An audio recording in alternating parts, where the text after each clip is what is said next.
Assalamualaikum warahmatullahi wabarakatuh. Selamat sore pemirsa, bagaimana kabarnya dimanapun Anda berada? Senang sekali saya Samarsita kembali menjumpai Anda dalam Dialog KPD Gemilang, di mana program kami ini didedikasikan khusus untuk kemajuan Provinsi Kepulauan Riau, serta kejayaan dan keutuhan Negara Kesatuan Republik Indonesia. Baik pemirsa, kita tahu bahwa pengembangan pendidikan tentu akan menghadirkan tantangan dan juga peluang yang luar biasa, di mana termasuk dalam konteks madrasah, lembaga pendidikan yang memiliki peran penting dalam membentuk karakter, pengetahuan dan juga keterampilan generasi muda. Tentunya dalam rangka menjawab tuntunan zaman yang terus berkembang. Manajemen pengembangan madrasah tentu menjadi aspek yang krusial untuk menjamin keunggulan pendidikan Islam khususnya di Kepulauan Riau. Untuk itu sore hari ini kita akan membahas tema bagaimana perkembangan madrasah aliyah negeri di Kepulauan Riau. Dan saya sudah bersama dengan dua narasumber yang luar biasa. Pertama, beliau adalah Kepala Man Insan Cendikia Kota Batam, yaitu Bapak Dr. Muhammad Kamal SAG MPD. Kita sapa beliau terlebih dahulu. Assalamualaikum Pak Kamal. Waalaikumsalam Mbak Asya. Bagaimana kabarnya Pak? Alhamdulillah baik pada sore hari ini. Baik Bapak, terima kasih atas waktunya pada sore hari ini sudah hadir di studio kita. Dan di sebelah Pak Kamal ada Ibu Helena Rohilahi ST. Beliau selaku dari Wakil Kepala Madrasah Bidang Kesiswaan. Assalamualaikum Bu Helena. Waalaikumsalam warahmatullahi Mbak Asa. Bagaimana kabarnya Bu? Alhamdulillah, cuma cuaca lagi kurang bagus, sedikit serak, suaranya terganggu ya Bu ya, tapi masih bisa ya Bu ya untuk melanjutkan tapi baik. tetap sehat Dan semangat ya Bu. Baik, terima kasih Bu Helena atas waktunya pada sore hari ini, sudah hadir jauh-jauh dari Batam ya Pak ya, ke Tanjung Pinang, dan untuk berdialog untuk membahas bagaimana perkembangan madrasah aliyah di Kepulauan Riau. Baik, mungkin saya pertama ke Pak Kamal terlebih dahulu nih. Pak Kamal selaku kepala dari Madrasah Aliyah Cendikia. Bapak, bagaimana sih Bapak melihat perkembangan madrasah pada saat ini khususnya di Kepulauan Riau nih Bapak? Ya, terima kasih Mbak Asya. Assalamualaikum warahmatullahi wabarakatuh. Waalaikumsalam. Selamat sore bagi pemirsa yang ada di rumah. Baik, mungkin lebih tepat saya sebagai informan terhadap informasi yang saya akan sampaikan pada sore hari ini. Perkembangan madrasah secara umum cukup baik di Kepulauan Riau. Ini terbukti dari animo masyarakat yang tinggi untuk menyekolahkan putra-putri mereka ke madrasah. Dan ini sebenarnya perjalanan madrasah di Indonesia kalau saya boleh sampaikan, ini cukup panjang juga setelah terbitnya SKB 3 Menteri 1975 sampai saat ini, di mana ada kesetaraan antara madrasah dengan pendidikan yang ada di bawah naungan Kementerian Pendidikan Nasional. Namun akhir-akhir ini berkat dari perjuangan para pemangku kepentingan dan para penentu kebijakan, alhamdulillah madrasah menjadi salah satu pilihan masyarakat yang cukup tinggi. Dan ini terbukti berkembangnya madrasah aliyah negeri. Betul. Yang ada di Kota Batam sendiri, yang ada Man Batam, ada Man Insan Cendikia yang terakhir. Kemudian ada juga saking banyaknya peminat di madrasah aliyah negeri ini sehingga muncul lagi unit sekolah baru yang bernama USB Filial di Kota Batam, dan itu juga pendaftarnya, peminatnya cukup banyak dari masyarakat. Dan terlebih juga di madrasah-madrasah aliyah negeri yang berada di kepulauan lain di Provinsi Kepulauan Riau ini juga saya mendapatkan informasi dari kepala madrasah ya cukup tinggi peminatnya. Jadi seperti itu keadaan. Jadi berarti minatnya cukup tinggi ya nih masyarakat ya Pak ya, untuk di sekolah madrasah khususnya juga di Batam seperti itu. Benar Mbak. Ini berarti artinya minat yang cukup tinggi, tentu ini kan didukung juga dari orang tua siswa seperti itu ya. Benar. Apalagi sekarang ini masuk di semester 2 ya Pak ya? Iya. Ini kalau dari Bu Helena sendiri selaku bidang kesiswaan ini bagaimana kalau Ibu melihat kondisi dari siswa-siswanya? Apakah memang mereka secara pribadi memang minat untuk masuk ke madrasah aliyah tersebut atau dorongan dari orang tuanya nih Bu? Kalau menurut kami gitu ya Mbak, untuk kenapa alasan orang-orang sekarang ini banyak memilih madrasah, yang pertama tentu orang tua, yang kecenderungan orang tua itu ingin anaknya sekolah di sekolah yang memiliki kualitas. Betul. Kualitas, kemudian dan juga tidak meninggalkan nilai-nilai dan karakter-karakter keislaman. Betul. Sehingga apalagi melihat perkembangan zaman sekarang, tentunya untuk membuat anak kita tetap memiliki karakter, dan nilai-nilai budi pekerti yang baik Betul. tadi, maka sekarang orang tua banyak menyekolahkan anaknya ke madrasah begitu. Sebenarnya madrasah dan sekolah itu kan hampir sama. Iya. Cuma kalau sekolah itu kecenderungannya adalah pembelajaran-pembelajaran yang akademik gitu. Kalau di madrasah tentu ada tambahan-tambahan nilai-nilai keagamaan di situ. Oke. Nah, banyak orang tua yang tidak ingin anaknya kehilangan nilai-nilai tersebut. Betul. Banyak juga sebenarnya siswa-siswa juga sudah ingin gitu mau masuk ke madrasah karena udah lihat juga banyak kok contoh-contoh anak zaman sekarang yang dia sekolahnya di madrasah tapi nggak ketinggalan zaman, Betul. tetap keren, tetap memiliki bisa eksis prestasi, ya, Bu ya? gitu. Banyak Iya, juga. oke. Jadi bisa orang tua dan siswa punya keinginan untuk di madrasah. Oke, jadi ada nilai plus-plusnya. Di setiap sekolah mungkin mempunyai nilai-nilai plus tersendiri, tapi bagaimana mungkin orang tua akan memilihkan pendidikan yang terbaik untuk anak-anaknya, seperti itu ya Bu, Pak? Oke, kalau dari Bapak sendiri nih, melihat ini sebenarnya apa yang membedakan madrasah dengan lembaga pendidikan lain nih Bapak? Ya, sebelum ke situ saya juga ingin menceritakan bahwa mengapa animo masyarakat itu tinggi ke madrasah. Iya.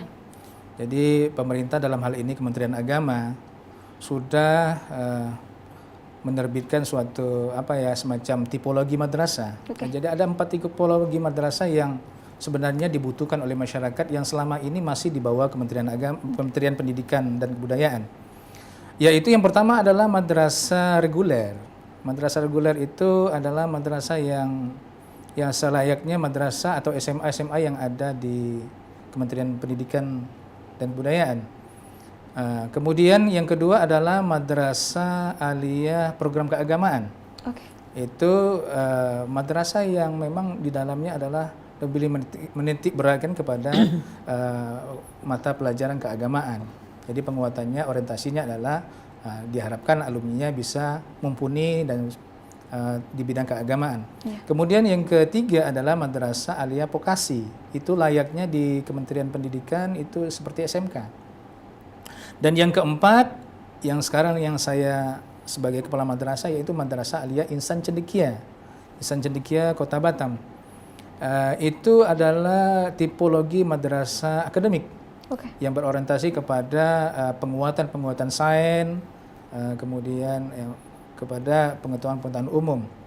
Dan ditambah lagi karena memang madrasah ini kan sebenarnya pendidikan umum yang berciri khas Islam, yang mungkin penguatan keagamaannya tidak seperti persentase yang ada di Kementerian Pendidikan dan Kebudayaan. Yang ada di SMA mungkin hanya 2 jam mata pelajaran, tetapi kita di madrasah itu sampai 5 mata pelajaran, yaitu mata pelajaran fikih, akidah akhlak, Al-Quran hadis, bahasa Arab, gitu. Dan ini yang menjadi perhatian dari orang tua siswa kita, ya, karena memang kebutuhan pendidikan di dunia saat ini itu menuntut untuk penguatan di bidang seperti itu. Betul. Karena kita lihat memang kan yang membedakan di sini adalah mungkin salah satunya adalah mata pelajaran ya Pak ya. Kalau mungkin di sekolah umum itu khusus misalnya mata pelajarannya adalah agama. Tapi kalau mungkin di madrasah aliyah ini seperti yang kata Bapak tadi bahwa ini lebih spesifik lagi dipelajari. Seperti itu, baik. Ini kan tadi ada 4 yang Bapak sebutkan nih. Nah, untuk mungkin Bu Helena bisa tambahkan terkait dengan madrasah aliyah Insan Cinta ini, Insan Cita ya? Insan Cendekia. Insan Cendekia. Ini seperti apa proses ataupun pola pembelajaran yang dilakukan di madrasah aliyah nih, Bu? Kalau di Mad Insan Cendekia ini sebenarnya hampir sama dengan madrasah reguler yang tadi sudah disampaikan Pak Kamal. Jadi cuma kalau madrasah aliyah Insan Cendekia ini siswanya itu wajib boarding school gitu, Mbak. Dan kita memang memberikan penguatan sains itu lebih dari madrasah reguler lainnya. Jadi dan juga dari segi kalau seleksi, misalnya seleksi masuk gitu, kalau sekolah reguler biasanya seleksinya itu dilakukan oleh madrasahnya sendiri gitu. Tapi kalau misalnya di Insan Cendekia itu seleksinya kita terpusat untuk penerimaan siswanya itu langsung dari kementerian. Jadi kementerian yang merekrut siswa-siswa yang bisa masuk ke Insan Cendekia. Jadi Man Insan Cendekia ini pembelajarannya mirip seperti pesantren tapi bukan pesantren. Oke, ini Gitu. artinya apakah dipilih langsung oleh siswa atau sekolah yang akan memilih mereka untuk bisa masuk ke situ?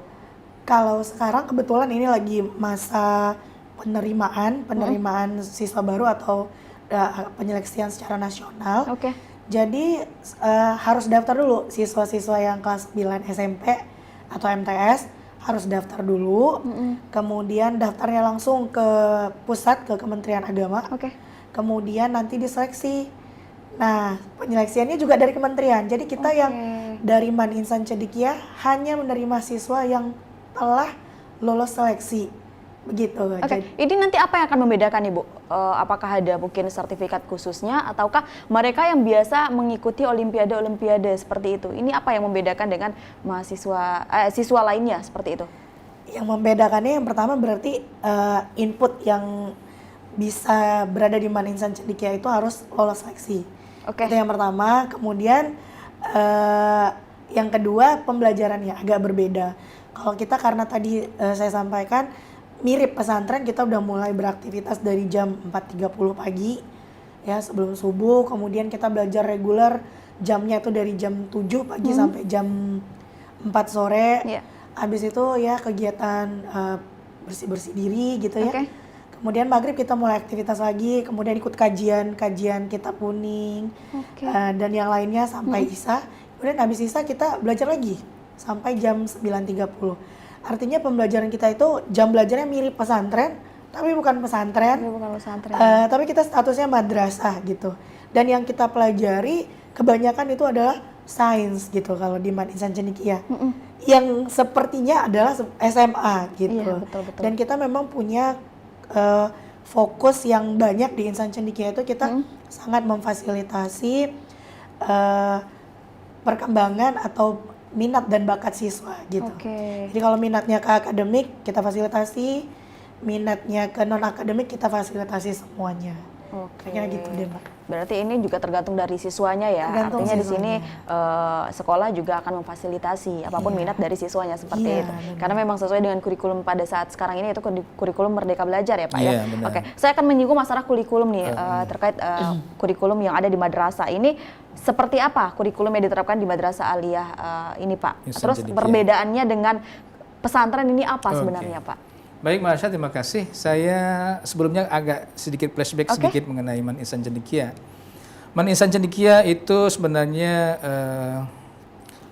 cita-cita daripada pendiri pendidikan di madrasah di Kementerian Agama sebelumnya jauh pada tahun 1996 yang dimana Profesor Dr. B.J. Habibie pernah menjabat presiden kita sebelumnya itu mendirikan sebuah madrasah, sebuah sekolah ya, sekolah menengah atas SMA Insan Cendekia di Serpong, di Serpong, Tangerang Selatan.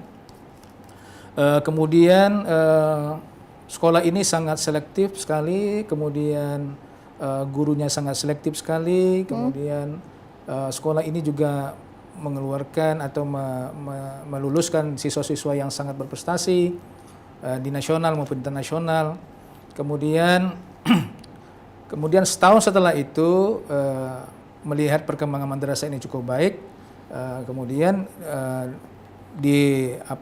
dibangun lagi sebuah SMA yang serupa di Gorontalo pada satu tahun setelah itu, yaitu sekolah menengah atas Insan Cendekia. Tetapi pada tahun 2000 akhirnya BPPT di bawah BPPT itu menyerahkan kepada Kementerian Agama tahun 2000 ya.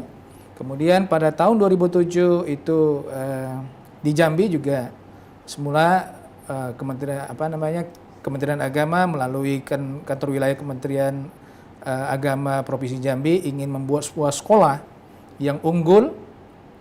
Kemudian akhirnya Man Insan Cendekia atau sekolah menengah atas Insan Cendekia yang ada di Serpong menjadi salah satu benchmarking sebagai tempat untuk ditiru. Akhirnya setelah 3 tahun berjalan ini cukup signifikan perkembangannya dan animo masyarakat cukup tinggi terhadap Madrasah Aliyah Insan Cendekia ini. Sehingga sampai saat ini sudah 24 termasuk yang ada di Kepulauan Riau, yaitu Man Insan Cendekia Salah satunya Kota di Batam. Iya. Oke. Apa yang menarik di Man Insan Cendekia? Karena Man Insan Cendekia ini selain memang Kementerian Agama tadi yang seperti yang saya ceritakan, ada tipologi madrasah akademik yang orientasinya, fokusnya terhadap penguatan akademik. Oke.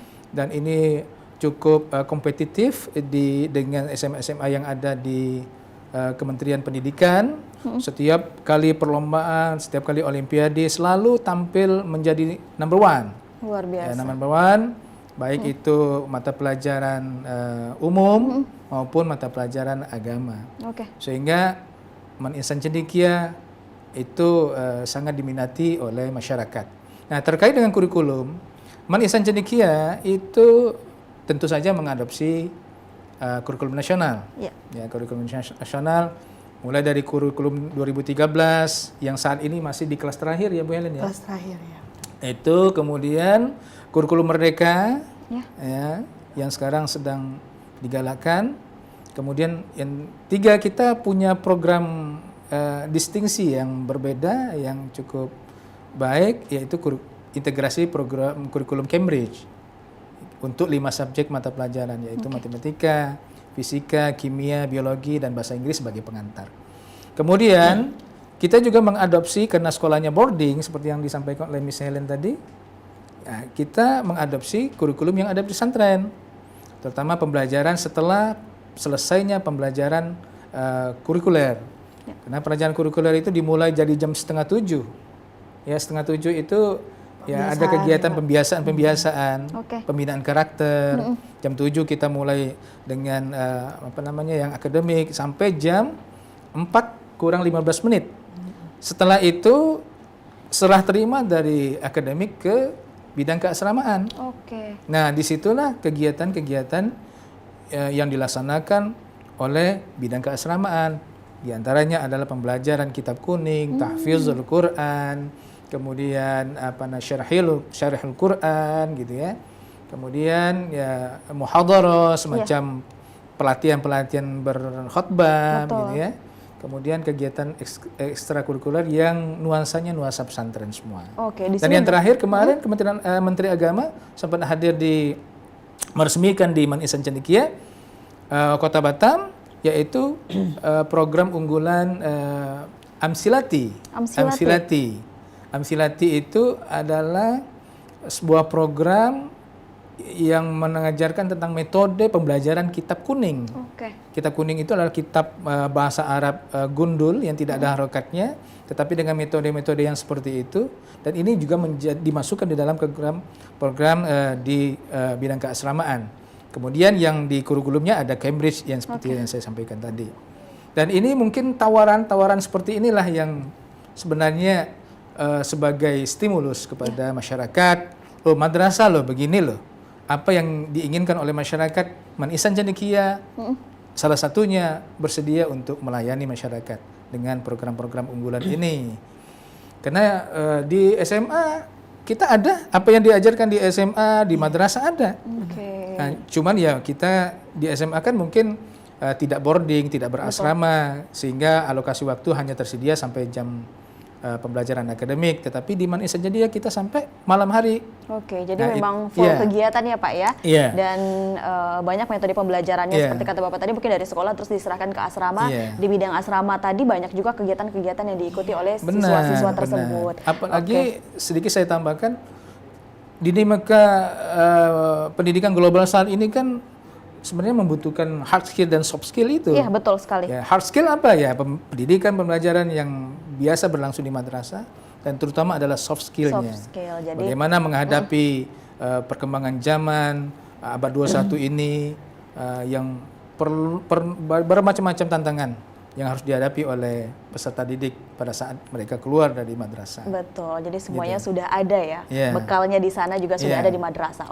Nanti kita juga akan berbicara terkait dengan kondisi siswanya bagaimana, terus tantangan dari para guru-gurunya, apalagi ini kan menghadapi mungkin siswa-siswi dari subuh seperti itu, terus malam berkegiatan lagi seperti apa, tentu pasti ada tantangan-tantangan tersendiri. Akan kita bahas setelah jeda iklan berikut ini pemirsa, tetaplah bersama kami di Dialog Kepri Gemilang.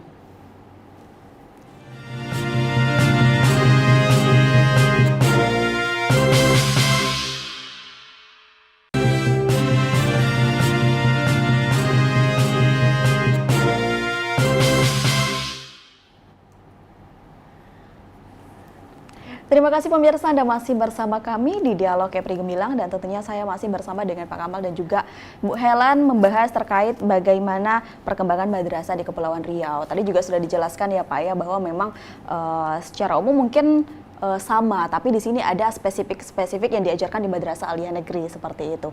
Nah, kegiatannya juga luar biasa ya Pak, Bu, dari subuh sudah berkegiatan sampai sore dan akhirnya juga sudah berkegiatan lagi di asrama dari sore sampai malam menjelang istirahat ya Pak, Bu. Iya. Nah, ini tentu perlu adanya penguatan-penguatan juga dari siswanya dan juga tantangan dari gurunya itu sendiri seperti itu. Saya ingin tahu mungkin Bapak selaku kepala madrasah aliyahnya gitu Bapak. Nah, bagaimana Bapak tantangannya menghadapi siswa-siswi madrasah aliyah dengan perkembangan zaman pada saat sekarang ini, apalagi kita di zaman digital ya Pak ya. Iya, Nah, bagaimana nih Pak? Oke, terima kasih Mbak Asya. Sebenarnya terkait tantangan ini secara general, guru-guru madrasah bukan hanya di Man Ihsan Cendekia, itu hampir sama. Karena tantangan guru madrasah itu lebih berat sebenarnya, karena dia berkaitan dengan anggapan atau citra positif yang ditekatkan kepada guru madrasah. Salah satu contoh guru madrasah itu tentu dianggap bisa segalanya. Walaupun dia guru matematika, guru kimia, dianggap orang harus bisa memimpin, membaca tahlil, memimpin doa. Betul.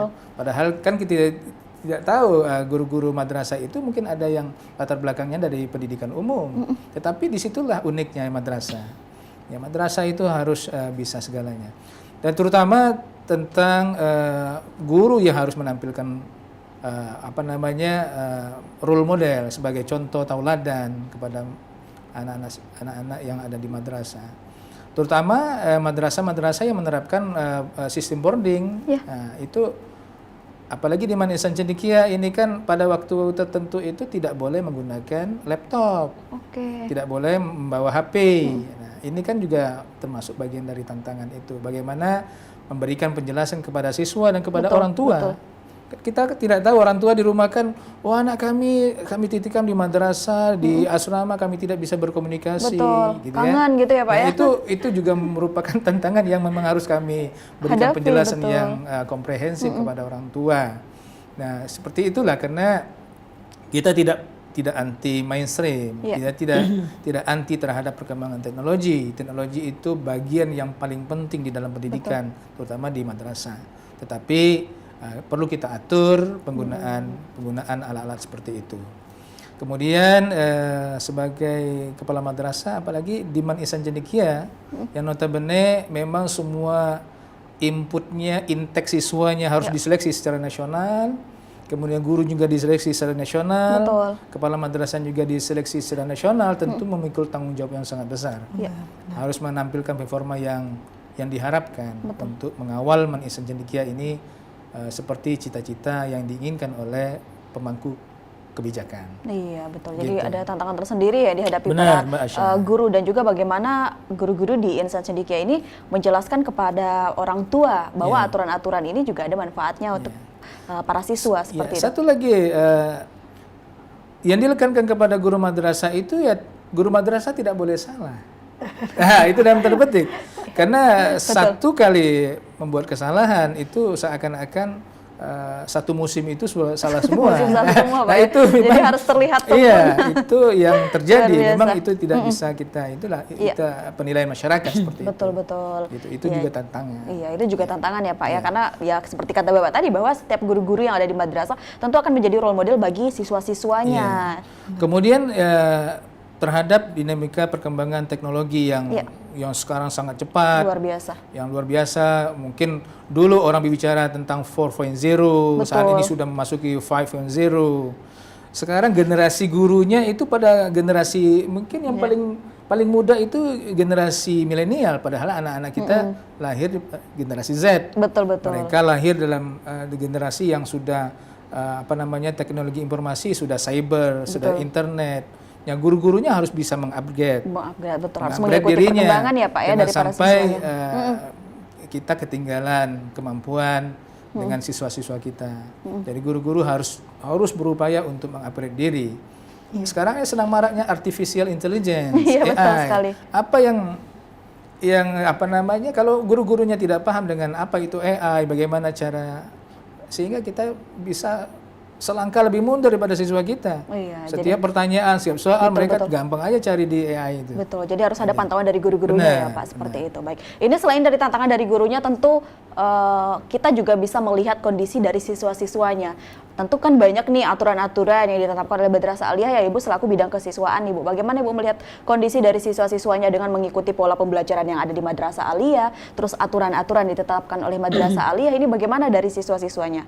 Ada nggak yang beberapa yang mungkin merasa kurang nyaman seperti itu, apalagi mengikuti perkembangan digital ya Bu ya, mungkin menjauhkan dari laptop dan juga handphone, ini kan juga tantangan dari siswanya. Bagaimana nih Bu Helen?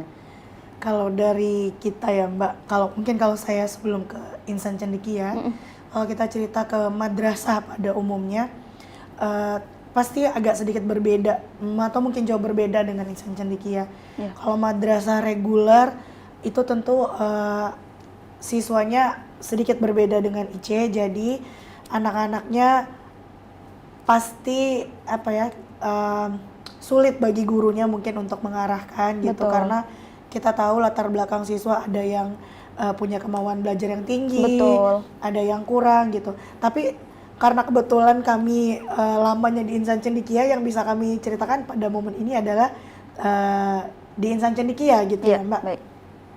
Kalau di Insan Cendekia itu alhamdulillah karena kita punya siswa-siswa yang kecenderungan mereka itu passion belajarnya tinggi. Oke. Jadi dari awal kita sudah informasikan ke mereka, kita punya kesepakatan, komitmen bersama tentang aturan gitu, baik itu aturan kedisiplinan, aturan penggunaan laptop, HP dan segala macamnya. Jadi sebenarnya nggak terlalu ada challenge yang berat di situ. Mungkin kalau boleh nambahkan terkait dengan challenge guru sekarang, Betul. seperti yang disampaikan Pak Kamal tadi, tambahannya adalah kayaknya lebih ke gurunya dulu gitu. Oke. Jadi guru zaman sekarang ini juga harus punya kreativitas yang super tinggi. Iya. Karena retensi anak untuk belajar sekarang tuh kan rendah banget gitu. Betul. Dengan sosial media yang sekali scroll udah ganti dari gambar satu ke gambar lainnya, Betul. suasana satu ke suasana lainnya. Iya. Jadi gimana caranya kita guru-guru juga bisa bikin hal yang menarik juga di kelas Betul, kita betul. gitu, supaya pembelajaran kita juga menarik. Nah, kira-kira seperti itu. Penggunaan AI sekarang itu kan banyak banget membantu. Kalau anak-anak bikin tugasnya pakai AI, misalnya kita kasih tugas, Betul. terus dia bisa jawab tinggal pakai AI, ChatGPT dan lain sebagainya gitu. Nah, kita gurunya berarti harus memanfaatin AI itu untuk menjadi sesuatu yang misalnya bahan pembelajaran gitu. Betul, betul. Jadi anak nggak bisa jawab pakai AI lagi gitu. Mau nggak mau challenge gurunya berarti kan harus lebih, mau nggak mau harus lebih pintar Iya, juga daripada siswanya. Harus Jadi, lebih kreatif lagi ya Bu ya. yang kayak dibilang Bapak tadi harus upgrade diri itu. Betul. Itu challenging banget buat kita. Nah, kalau untuk pengembangan diri siswa, syukurnya kita punya hubungan di Insan Cendekia itu yang hubungan antara siswa dan gurunya itu kalau menurut saya kuat, rasa kita saling percaya bahwa kita memberikan yang terbaik. Jadi kalau Oke. gurunya jelasin atau memberi masukan, itu anak-anak biasanya menerima gitu. Dan kalau anak-anak punya pemikiran yang kritis Oke. atau nyampein sesuatu, kita selalu guru itu terbuka untuk Oke. menerimanya. Sangat demokratis ya Bu ya. Iya, jadi kalau menurut saya kalau untuk didikan nggak terlalu berat. Nggak terlalu Kalau berat. bagi kayaknya ya Pak ya. Iya. Kalau di Insan Cendekia kayak gitu. Tapi kalau guru-guru di madrasah reguler, kita kan punya MGMP gitu, musyawarah guru. Itu memang banyak guru zaman sekarang yang ngerasa sulit gitu. Iya. Kita udah coba menerapkan sistem yang kalau kita baca di banyak literatur atau narasumber, cara terbaik untuk membuat jera itu adalah dengan reward atau punishment. Jadi kalau salah ya diberikan pembinaan, kalau bagus diberikan hadiah. Ternyata itu nggak cukup sampai di situ gitu, dalam pembinaan siswa nggak bisa gitu. Kita harus juga punya kekuatan dan punya kemampuan dalam menganalisa Oke. kapan nyulap diri untuk jadi teman, kapan nyulap Betul. diri untuk jadi Betul. guru. Jadi memang kami yakin kalau di sekolah ataupun madrasah reguler itu pasti challenging banget. Betul, Syukurnya kita di Manice menurut saya nggak terlalu itu. Lebih ke challenge how to be a creative teacher. Kayaknya lebih ke situ challenge. Betul. Karena memang mengikuti perkembangan juga ya Bu ya, perkembangan pada saat sekarang ini. Dan juga kalau mungkin guru-guru sekarang ya saya lihat untuk masuk ke siswa-siswa apalagi di tingkat MAN, SMA dan setingkatnya ini juga tidak terlalu sulit saya lihat untuk mengikuti perkembangan sekarang, bahkan bisa terlihat seperti bestie seperti itu, dan itu juga membuat siswa-siswanya enjoy untuk belajar seperti itu. Nah, seperti yang dikatakan Bu Helen tadi nih Pak Akmal, bahwa memang ini perlu ada kreativitas yang tinggi dari guru-gurunya untuk bagaimana mungkin meningkatkan pola pembelajaran yang baik, untuk tidak ketinggalan zaman mengikuti perkembangan pada saat sekarang ini. Nah, ini apakah ada pelatihan-pelatihan khusus yang dilakukan oleh Madrasah Aliyah untuk guru-gurunya sendiri nih Pak? Bagaimana mungkin pola pembelajaran yang akan diberikan kepada siswa nih Pak? Ya, terima kasih Mbak Asya. Terkait dengan peningkatan kualitas guru, itu memang perlu dilakukan oleh madrasah, terutama yang memang harus diprogramkan oleh kepala madrasah. Karena apalagi kan sekarang tuntutan dari kurikulum Merdeka itu adalah pembelajaran berdiferensiasi. Iya, betul. Sumber pelajaran juga harus berdiferensiasi, metode juga harus berdiferensiasi sehingga anak-anak tidak jenuh dan tercapai target pembelajaran itu. Oleh karena itu, apalagi sekarang ini kan perkembangan teknologi. Betul. Ya. Jadi madrasah digital itu memang harus diinternalisasikan di madrasah dan harus dipahami dan harus dikuasai oleh guru-guru. Kita kemarin juga sudah ada MOU dengan melalui Kanwil Kementerian Agama dengan nasional NGP itu ya, di Nongsa itu Nongsa Digital Park itu. Nah, kita mengirimkan guru-guru kita untuk berlatih bagaimana menggunakan teknologi di dalam pembelajaran. Nah, itu sebagai upaya untuk meningkatkan kualitas tenaga pendidik atau guru itu sendiri. Kemudian guru-guru juga kita dorong untuk terus aktif mengikuti MGMP yang di sana juga tentu memprogramkan bagaimana peningkatan meningkatkan kualitas guru sebagai subjek pembelajaran. Gitu jadi banyak yang harus ditingkatkan ya Pak? Harus ditingkatkan karena memang luar biasa pergerakan atau dinamika global ini sangat cepat sekali. Banyak sih Mbak pelatihan yang disediakan Bapak. Kita kalau di IC banyak. Kayak kemarin mungkin yang terakhir ya Pak di bulan Juli kemarin yang kita di Golden View itu kita sempat belajar. Tahun lalu Bapak baru kasih juga selain yang di NGP pelatihan kurikulum Merdeka, pelatihan. Jadi gencar ya terus dilakukan pelatihan ya Pak ya untuk mengupdate ini bagaimana kreativitas dari para guru-guru yang ada di EC seperti itu. Kemudian guru-guru kita yang mengikuti pelatihan-pelatihan itu diharapkan untuk kembali ke madrasah diseminasi dengan teman-temannya. Apa yang mereka dapatkan dari luar itu hendaknya ditebarkan ke guru-guru. Ditebarkan ke sesama guru seperti itu. Ya, karena untuk pelatihan guru itu sendiri sebenarnya sangat terbatas kuotanya yang dipanggil oleh Kementerian Agama, dalam hal ini Kanwil Kementerian Agama. Oleh karena itu guru-guru yang sudah dikirim itu kita minta untuk diseminasi. Betul, jadi saling mendukung dan juga saling mensupport ya seperti itu. Baik. Ini terkait dengan yang tadi sudah dijelaskan tantangan dari gurunya, terus juga kondisi siswanya. Nah, tentu kita kan juga ini berhubungan langsung, apalagi ini sistemnya boarding ya Pak, Bu. Tentu kan berhubungan juga dengan para orang tua murid seperti itu. Nah, ini untuk zaman sekarang ini perkembangan sosial media, digital dan lain sebagainya. Tentu orang tua akan memilih pendidikan yang terbaik, kualitas yang terbaik, dan juga melihat para guru-gurunya yang ada di sekolah tersebut seperti ini. Nah, ini kalau dari Bapak dan juga Ibu, mungkin saya ke Bu Helen terlebih dahulu nih Bu, bagaimana harusnya orang tua memilih pendidikan untuk anaknya, apalagi di kondisi pada saat sekarang ini Ibu? Kalau dari saya Mbak, kalau orang tua itu pastinya dalam memilih satuan pendidikan tempat anaknya belajar, tentu orang tua penting banget untuk melihat kualitas dari sekolah tersebut. Betul. Gitu.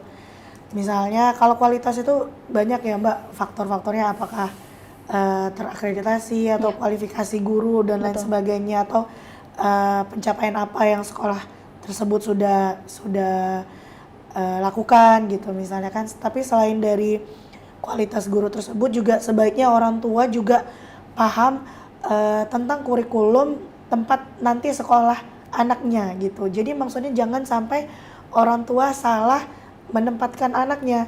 Jadi kalau misalnya anaknya punya cita-cita apa, orang tuanya punya cita-cita apa gitu kan, misalnya oh anak saya mau saya jadikan, atau anaknya juga ingin jadi dokter, orang tuanya juga support anaknya jadi dokter, maka tentu sebaiknya sekolah yang dituju adalah sekolah yang bisa Betul. support gitu kan. Atau misalnya anaknya punya bakat seni begitu, Iya. terus orang tuanya tahu anaknya punya bakat seni dan tidak ada salahnya mendukung anaknya, jadi ya sebaiknya disekolahkan di yang cenderung seni misalnya. Betul. Nah, jadi penting untuk orang tua tahu kurikulum apa sih yang dipunyai oleh sekolah tersebut gitu. Jadi jangan sampai orang tua pun tidak tahu gitu sekolah itu punya kurikulum apa. Betul. Nah, gitu. Cuma sekarang kami rasa banyak sekolah-sekolah yang sudah kurang tahu kalau sekolah yang lain, tapi kalau kita kan misal di Maninsan Cendekia kita open publik, kita sampaikan ke masyarakat kurikulum apa yang kita terapkan gitu. Kalau kita punya integrasi kurikulum Cambridge gitu misalnya, maka kita sampaikan. Terus kita punya kurikulum nasional, kurikulum merdeka kita sampaikan, dan biasanya kita selalu melibatkan orang tua di proses perkembangan anak gitu. Jadi kalau kurikulum merdeka itu anak berhak pilih, oh saya mau pilih akuntansi dan kimia, itu kan jauh gitu ya Mbak. Kalau dulu kan kalau IPA itu ya fisika, matematika, biologi gitu. Kalau sekarang kan kurikulum merdeka enggak, bisa pilih lintas jurusan gitu kan. Nah itu biasanya kita kalau di Maninsan Cendekia kita libatkan anaknya, kita ujikan minat bakatnya. Kemudian orang tua juga kita wawancara. Jadi anaknya juga dapat kita terima pandangan anaknya, kita dengarkan orang tuanya. Kemudian madrasah juga punya pandangan. Nah dari 3 komponen itu baru kita ramu. Oh iya, akhirnya anaknya kesini deh. Jadi kita support bersama. Nah gitu. Terus yang pengen saya sampaikan juga adalah bahwa zaman sekarang, karena topiknya madrasah kan ya. Betul. Zaman sekarang madrasah itu kalau saya ingat, saya kebetulan saya alumni madrasah Mbak Asa. Saya ingat banget pada tahun 2009, ya saya dulu malu masuk madrasah, benar-benar malu banget saya masuk madrasah. Menurut saya madrasah itu dulu nggak keren dan hanya untuk siswa-siswa yang ya pokoknya nggak keren. Iya, betul. Tapi saya rasa sejak tahun 2016 ke atas mungkin ya Pak, itu sudah berubah pandangan masyarakat terhadap madrasah. Mungkin anak pola pembelajarannya ya Pak ya. Iya. Satu lagi Mbak, saya yang paling penting itu sekarang kan orang tua kita rata-ratakan kecenderungan orang tua menyekolahkan anaknya ke madrasah itu pengen mendapatkan stimulus keagamaan. Betul. Itu tidak bisa dipungkiri. Iya, benar, Pak. Tetapi saya ingin menyampaikan bahwa perlu juga orang tua membaca track record madrasah. Iya, betul. Jangan sampai nanti dalam tanda petik saya tidak mengatakan wah ini ada terjadi di Kepulauan Riau, tapi mudah-mudahan tidak ada.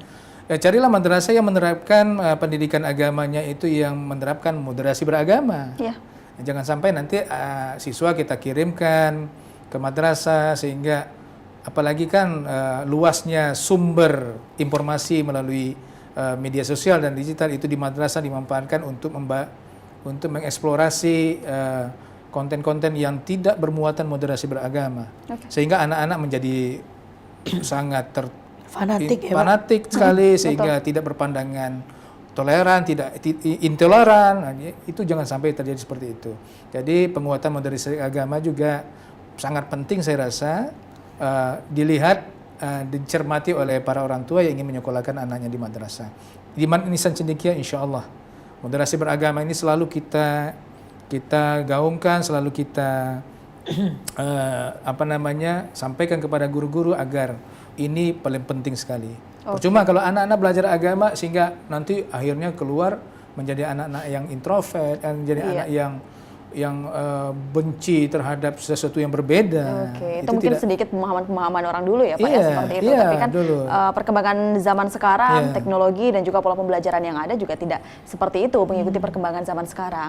Nah ini juga kan orang tua kan tentunya selektif dalam memilih pendidikan yang terbaik untuk anaknya. Salah satunya mungkin masukkan kepada madrasah. Mungkin saya ingin bertanya atau mungkin kepo sedikit saja nih Pak, di madrasah aliyah ini seperti yang kata Bu Helen tadi, bahwa kan guru-gurunya juga harus bisa mengikuti perkembangan zaman seperti itu. Nah nih, untuk pengetahuan teknologi ataupun perkembangan zaman, kan karena guru-guru nih banyak nih tingkatan-tingkatannya nih Pak. Apakah kalau di Madrasah Aliyah sendiri bagaimana Pak untuk pengetahuan teknologi pada guru-gurunya yang ada di Madrasah Aliyah sendiri? Mungkin untuk pengetahuan juga kepada pemirsa di rumah terkait dengan Madrasah Aliyah nih Pak. Karena kan orang tua pasti nih pengen tahu nih gurunya seperti apa di Madrasah Aliyah seperti itu. Apakah nanti akan diajarkan seperti ini juga kepada anak-anaknya seperti itu?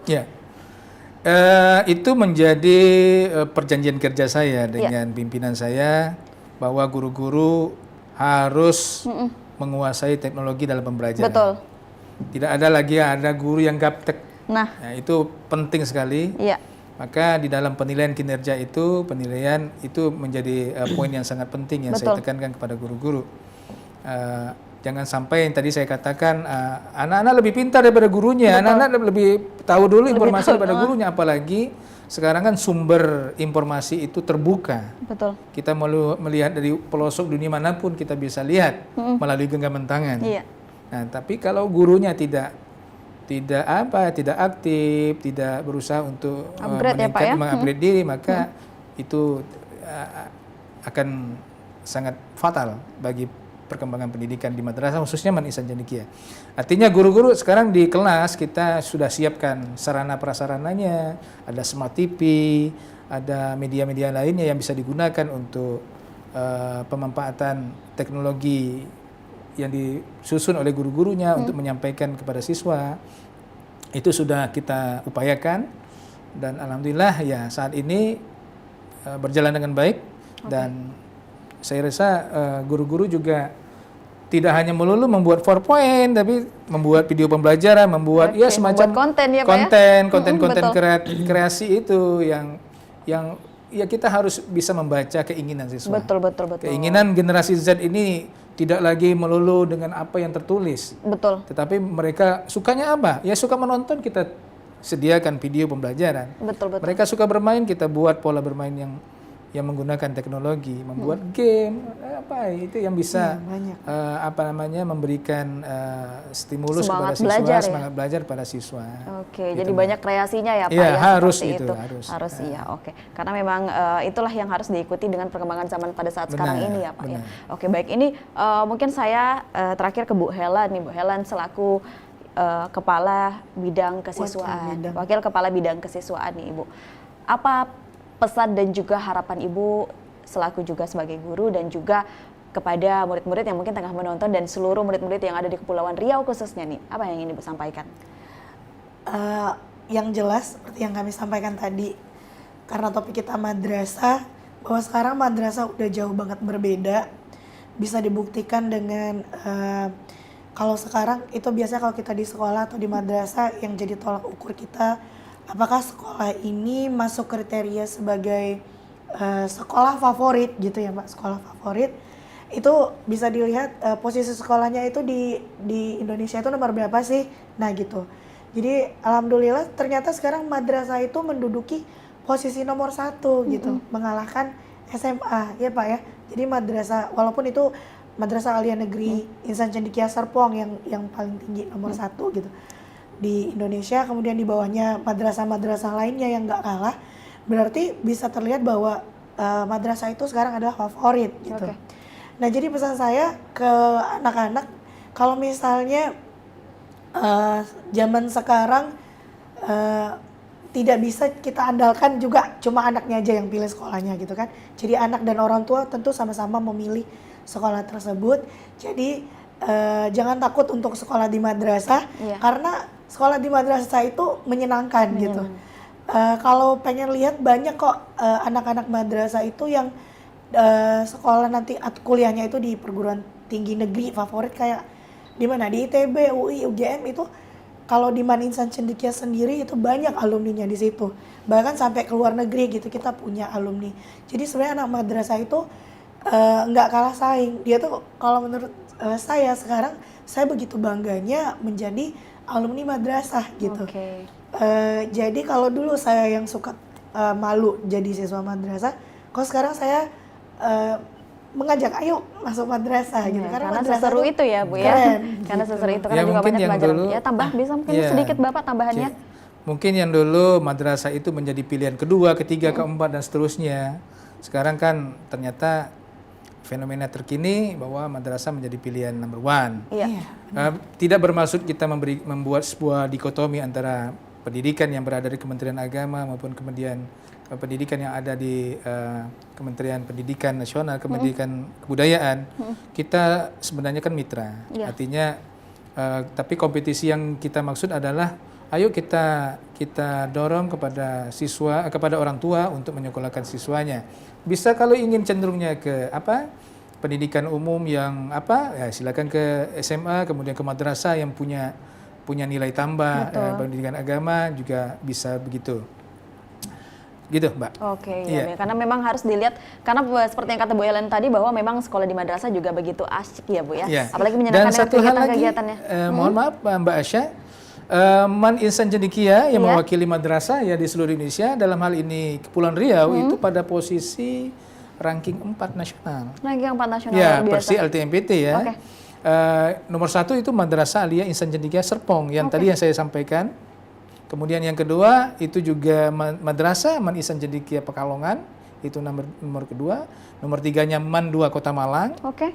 Kemudian yang keempat adalah Man Insan Cendekia Kota Batam. Ini madrasah di bawah Kementerian Agama. Oke, baik. Kemudian secara nasional antara SMA dan MA, Kepulauan Man Insan Cendekia Kepulauan Riau ini pada posisi 20 besar dari 1000 top madrasah dan Oke. SMA yang ada di Indonesia. Sekolah. Ini menunjukkan bahwa Kualitasnya juga insya Allah ya baik. kita bisa. Bisa ya Pak, oke baik. Eksis Ini juga eksis, iya, Iya. karena memang tidak seperti dulu mungkin ya, Iya. bahwa memang belajar di madrasah juga sangat asik seperti itu. Baik, terima kasih Pak Akmal atas Iya. waktunya pada sore hari ini, dan juga Bu Helen terima kasih atas waktunya Sama-sama. pada sore hari Terima kasih, ini. Mbak Asa. Iya, dan juga pemirsa, untuk Anda yang sudah menyaksikan Dialog Kepri Gemilang, untuk Anda yang terlewat, Anda bisa saksikan melalui channel YouTube kami di TVRI Kepri. Dan setelah ini akan ada Kepri hari ini bersama rekan saya Lisa Ida. Terima kasih untuk Anda yang sudah menyaksikan. Saatnya saya Samarsita pamit mewakili segenap kru yang bertugas. Wassalamualaikum warahmatullahi wabarakatuh dan sampai jumpa.